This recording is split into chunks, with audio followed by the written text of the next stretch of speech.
네, 안녕하세요. 오늘 영상의 주제는 피아노 교재에 대한 내용인데요. 피아노 교육의 지도는 교재를 중심으로 이루어지기 때문에 피아노 교재의 구성 및 선정이 굉장히 중요합니다.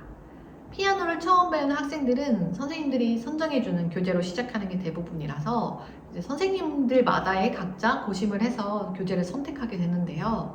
좋은 교재 선정은 무엇인지 5가지 기준을 말씀드리고 저희들이 쓰고 있는 교재에 대해서도 이야기해 드릴게요. 자, 그러면 우리 선생님들이 교재를 선정하시는 기준에 대해서 한번 얘기를 나눠보도록 하겠습니다. 첫 번째부터 얘기를 나눠볼까요? 네, 첫 번째. 네, 첫 번째는 이제 교재에 그려져 있는 삽화라고 가장 볼수 시각적으로 있습니다. 눈에 띄는, 그쵸? 네, 가장 시각적이라서 무시를 할 수 없는 요소죠. 일단 미림 선생님께서는 음. 삽화에 대해서 어떻게 생각하세요? 저는 사파에 대해서 되게 긍정적이에요. 전래동요, 새야새야라는 곡이 있어요. 그러면 그냥 새가 간단히 그려져 있으면은 그 아이들이 연상하면서 이런 곡이구나 하면서 분위기를, 뉘앙스를 읽을 수 있을 정도면은 되게 좋은 것 같아요. 맞아요. 그래서 저도 삽화가 아이들에게 호감형인 캐릭터인지, 좀 아이들이 보기에도 귀엽다고 느껴지는 그림인지, 아니면 너무 옛날 스타일 그림인지, 이런 것도 조금 생각하는 편이고요. 이게 제제곡과 삽화 내용이 어울리는지도 좀 고려를 하는 편이에요. 근데 이런 삽화의 단점도 존재하기는 하는 것 같아요. 우리 교수학 수업 때 교수님께서 말씀해주신 바로는 이제 독일에서는 그런 그림이나 이런 삽화 내용이 아이들의 집중력을 분산시켜서 교육적인 내용을 흡수하는 데 방해가 된다고 해서 그런 교재를 지향하는 선생님들도 계시다고 해요. 그래서 그 얘기를 들었을 때는 그 부분도 어느 정도 일리가 있는 것 같다라는 생각이 맞아요. 들더라고요. 딱 악보를 봤을 때 집중력이 개념에 집중이 되지 않고 그림에 집중이 되면 맞아요. 조금 그러니까 뭐 예를 들면 뭐 작은 별을 하는데 별 그림이 있는데 별이 뭐 잠을 자고 있어요. 그러면 별이 잠을 어떻게 자요? 라던가 딴길로 새는 가능성이 맞죠. 왜냐면 우리 어린 친구들의 상상력은 정말 풍부하기 때문에 이렇게 딴길로 새는 경우가 종종 있어서 그런 것도 중요하다고 생각을 하고, 제가 이 영상을 준비하면서 제가 사용하는 교재들을 비교를 해봤는데 저는 그 삽화를 교재 선정에 고려를 한다고 생각을 했음에도 불구하고 세 교재가 다 차이가 있는 거예요. 그쵸, 이제 그쵸. 어떤 거는 너무 옛날 그림이라서 좀 약간 옛날 동화책 읽는 느낌이기도 하고, 어떤 거는 삽화가 너무 커서 정작 피아노곡 그 4줄짜리가 2줄로 페이지만 차지하고 있다던가 이런 게 있어서 삽화의 크기라던가 내용도 고려를 해보시면 좋을 것 같습니다. 자, 그럼 두 번째 기준은 뭐 하실까요? 네, 두 번째로 생각해 볼 기준은 바로 접근법인데요. 이제 우리 학생들이 음계를 배울 때 어떤 식으로 접근하느냐에 따라서 교재 구성이 달라지게 돼요. 우리 선생님들 접근법 우리 진짜 열심히 공부했잖아요. 시험 진짜 공부도 많이 하고, 그쵸?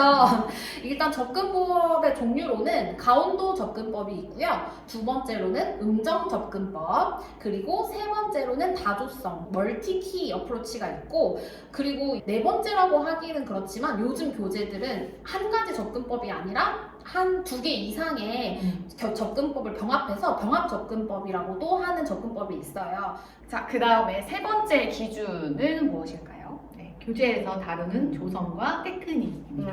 맞아. 여러 가지 중요하지. 테크닉이 나오는데 그게 순서대로 이렇게 좀 잘 나오고 있는지, 그 테크닉에 맞는 그 제제곡이 있는지, 예를 들어서 슬러를 이제 배울 때 간단하더라도 슬러가 들어가 있는지, 그러니까 곡 하나에 그런 거 살펴보면 좋을 것 같아요. 이걸 가장 제일 고르시면서 고려하는 기준이 아닐까 싶어요. 맞아요. 다른 원장님들께서도. 이게 기초교재가 사실 바이엘 교재라고 하면 시중에 수십 권의 바이엘 종류가 정말 있잖아요. 많죠. 네. 근데 이게 똑같이 분권화되어서 똑같이 다 1권부터 4권까지 있는데 다루는 조성이 책마다 다 달라요. 그리고 이게 어떤 게 스타카토가 2권에서 나온다면 어떤 교재는 스타카토가 4권에서 나오기도 하거든요. 4권에서 나온 교재가 네. 있어요? 이것도 결국에는 난이도의 차이죠. 네. 그렇기 때문에 다루는 조성과 테크닉은 우리가 필수적으로 비교를 해야 되는 것 같아요.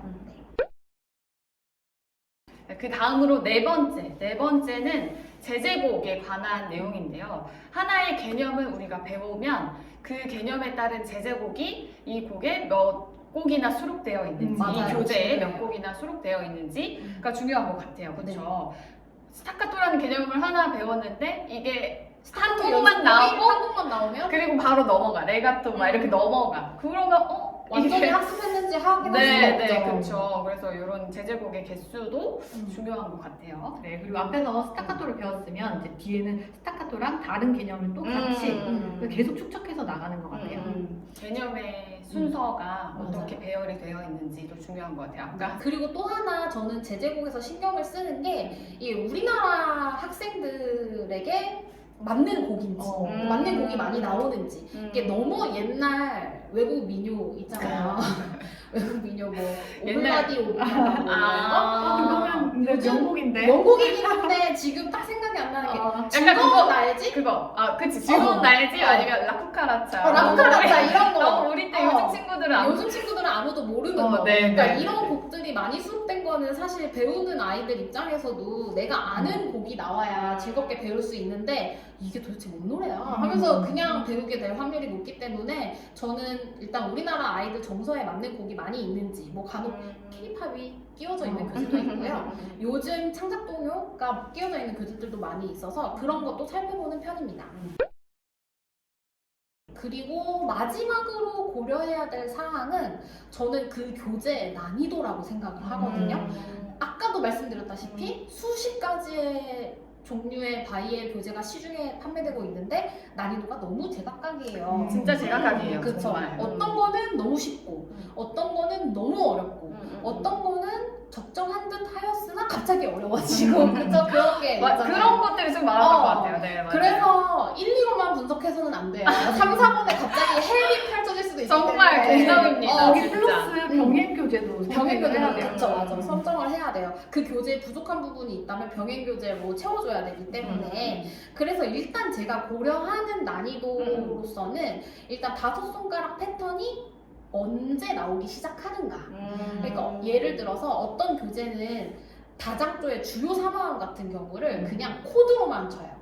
이제 다른 교재는 그 똑같은 권수에 이미 펼치화음이 나오고 뭐 도레미파 솔파미레도 이렇게 5손가락 패턴으로 다양한 연주를 하게 나오는데 그렇게 화음으로만 나온다던가 이런 거를 좀 살펴보기도 하고요. 또 미림 선생님께서는 어떤 기준이 있으실까요? 이제 오른손, 왼손, 양손치기가 들어가잖아요. 그래서 이제 왼손은 이제 반주 음영이 얼마나 다양하게 나오느냐. 맞아. 알베르티만 나오면은 맞아. 지루하거든요. 지루하죠. 약간 뭐 반응계적인 맞아. 것도 있는지 좀 좀 다양하게 하면 좋을 것 같아요.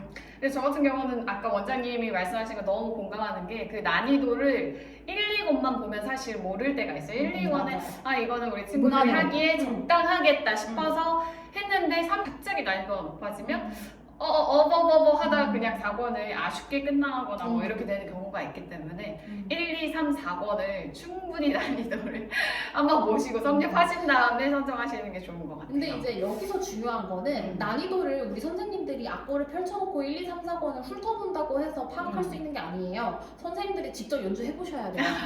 연주해보셔야 하고 아이들의 눈높이에서 이 부분이 어렵겠다 안 어렵겠다를 판단할 수 있으셔야 되기 때문에 그런 것도 꼭 고려를 하셔서 교재를 선정하시면 도움이 되실 것 같아요.